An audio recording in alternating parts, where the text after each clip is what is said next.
ওম শান্তি। আজ ৩০শে মে ২০২৬ আমরা সবাই বাবার অমূল্য মধুর মহাবাক্য শুনব। ওম শান্তি। মিষ্টি বাচ্চারা, নিজের সব কিছু ঈশ্বরীয় সেবায় সফল করে ভবিষ্যৎ মানিয়ে নাও, কারণ মৃত্যু মাথায় দাঁড়িয়ে। প্রশ্ন: জ্ঞান শুনলেও বাচ্চাদের ধারণা কেন হয় না? উত্তর: কারণ বিচার সাগর মন্থন করতে পারে না। বুদ্ধিযোগ দেহ আর দেহের সম্বন্ধে ঝুলে আছে। প্রথম বুদ্ধি থেকে যখন মোহ বেরোবে, তখন কিছু ধারণা হবে। মোহ এমন জিনিস যে একদম বাদর বানিয়ে দেয়। এই জন্য বাবা বাচ্চাদের প্রথম প্রথম যে কথাটা দিয়েছিল সেটা মনে করায় যে দেহ সহিত দেহের সব সম্বন্ধকে ভুলে আমাকে মনে করো। ওম শান্তি। বাবা বসে বোঝায়। এখন বাচ্চারা তো এটা ভালোভাবে জানে যে বেহাদের বাবাই বিগড়িকে বানায়। গীতার ভগবান শিব হয়, শিব বাবা রচয়িতা হয়, আর শ্রীকৃষ্ণ হয় রচনা। স্বর্গের বর্ষা দেওয়া স্বর্গের রচয়িতাই হতে পারে। এটাই ভারতের মুখ্য বড় থেকে বড় ভুল। শ্রীকৃষ্ণকে বাবা কেউ বলতে পারে না। বর্ষা বাবার থেকেই পাওয়া যায়, আর ভারতই পেয়েছিল। ভারতেই শ্রীকৃষ্ণ সহজাদা আর রাধে সহজাদি গাওয়া হয়েছে। মহিমা উঁচু থেকে উঁচু এক বাবার হয়। শ্রীকৃষ্ণ হল উঁচু থেকে উঁচু রচনা, বিশ্বের মালিক। ওনাকে বলা হয় সূর্যবংশী ডিনাস্টি। গীতা আদি সনাতন দেবী দেবতা ধর্মের শাস্ত্র। সত্যযুগে তো কেউ জ্ঞান শোনায়নি, সঙ্গমেই বাবা শুনিয়েছে। চিত্রতেও প্রথমে এটা সিদ্ধ করতে হবে। দুজনার চিত্র দেওয়া হয়। গীতার ভগবান ও রচয়িতা হয়, যে পুনর্জন্ম রহিত হয়, নাকি শ্রীকৃষ্ণ রচনা? তোমরা জানো শিব বাবাই হীরের মতো বানায়। গাওয়াও হয় যে হীরের মতো, কড়ির মতো। বাচ্চাদের বুদ্ধিতে এটা থাকা উচিত যে বাবার ফরমান হলো, তুমি আমাকে ইয়াদ করো আর বর্ষাকে ইয়াদ করো। ও হলো বেহাদের বাবা। কৃষ্ণ তো হয় হাদের মালিক। যদিও বিশ্বের রাজা হয়, শিব বাবাকে তো রাজা বলা হয় না। গীতারই বাস্তবে বড় মহিমা হয়। সাথে সাথে ভারতেরও মহিমা হয়। ভারত সব ধর্মের লোকেদের বড় তীর্থস্থান হয়। শুধু কৃষ্ণের নাম দেওয়ার কারণে সব মহত্ব উড়ে গেছে। এই কারণেই ভারত কড়ির মতো হয়ে গেছে। হয়তো ড্রামা অনুসারে, কিন্তু সাবধান করতে হয়। বাবা খুব ভালোভাবে বোঝায়। দিন প্রতিদিন গুপ্ত কথা শোনাতে থাকে। তাহলে পুরানো চিত্রকে বদলে অন্য বানাতে হবে। এটা তো শেষ পর্যন্ত হতেই থাকবে। বাচ্চাদের বুদ্ধিতে ভালোভাবে রাখতে হবে। শিব বাবা আমাদের বর্ষা দিচ্ছে। বলে যে মামে কম ইয়াদ করো, তো বিকর্ম বিনাশ হবে। সর্বশক্তিমান বাবা হয়, বর্ষাও ও দেয়। মানুষ শ্রীকৃষ্ণকেই ইয়াদ করতে থাকে। আচ্ছা ভাবো, কৃষ্ণ বলেছে দেহের সব সম্বন্ধ ছেড়ে মামে কম ইয়াদ করো। আত্মা তো বাবাকে ইয়াদ করবে, তাই না? কৃষ্ণ তো সব আত্মাদের বাবা হয় না। এগুলো সব বিচার সাগর মন্থন করে বুদ্ধিতে ধারণ করতে হবে। কেউ কেউ মোহে ফাঁসার কারণে ধারণা করতে পারে না।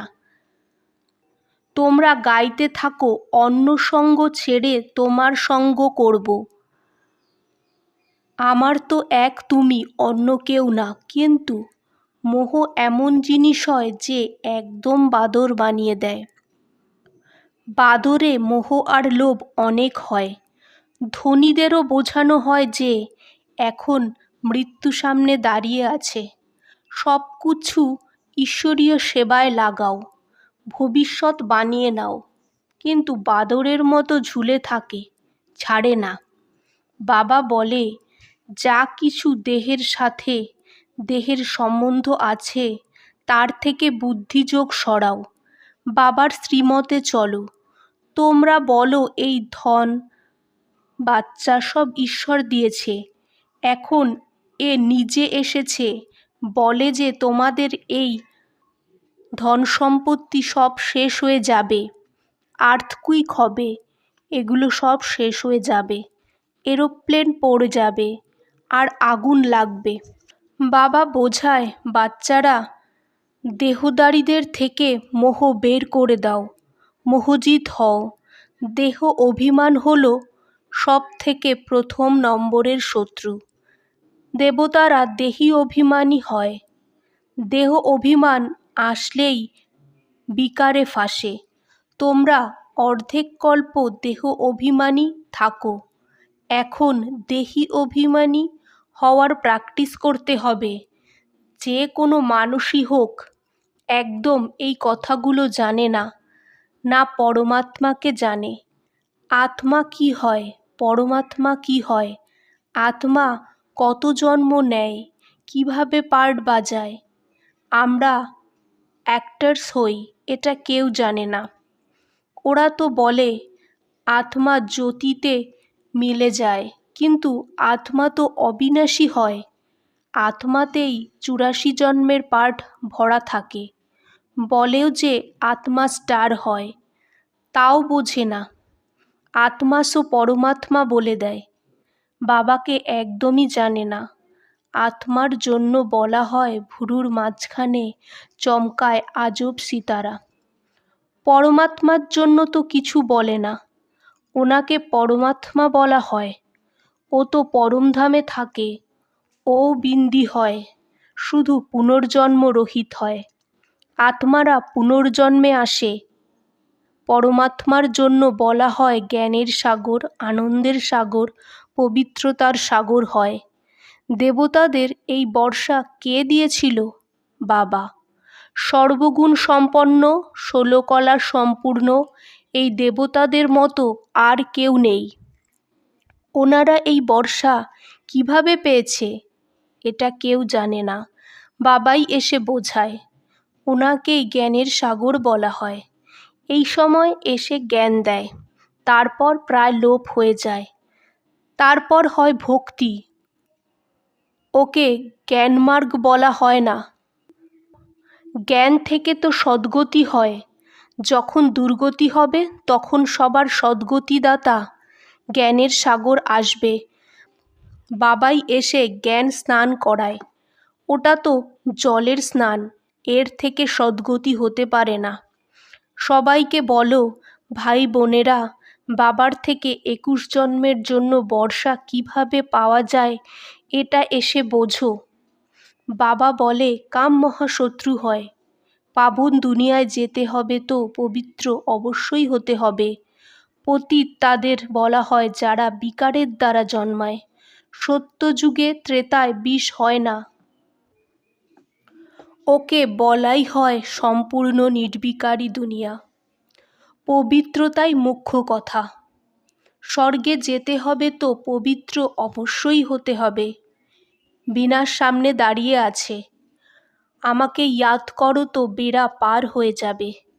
আচ্ছা, মিষ্টি মিষ্টি সিকিলাদে বাচ্চাদের প্রতি মাত পিতা বাপদাদার ইয়াদ প্যার আর গুড মর্নিং। আজকের ধারণা 1, বিনাশের আগে নিজের সব কিছু সফল করতে হবে।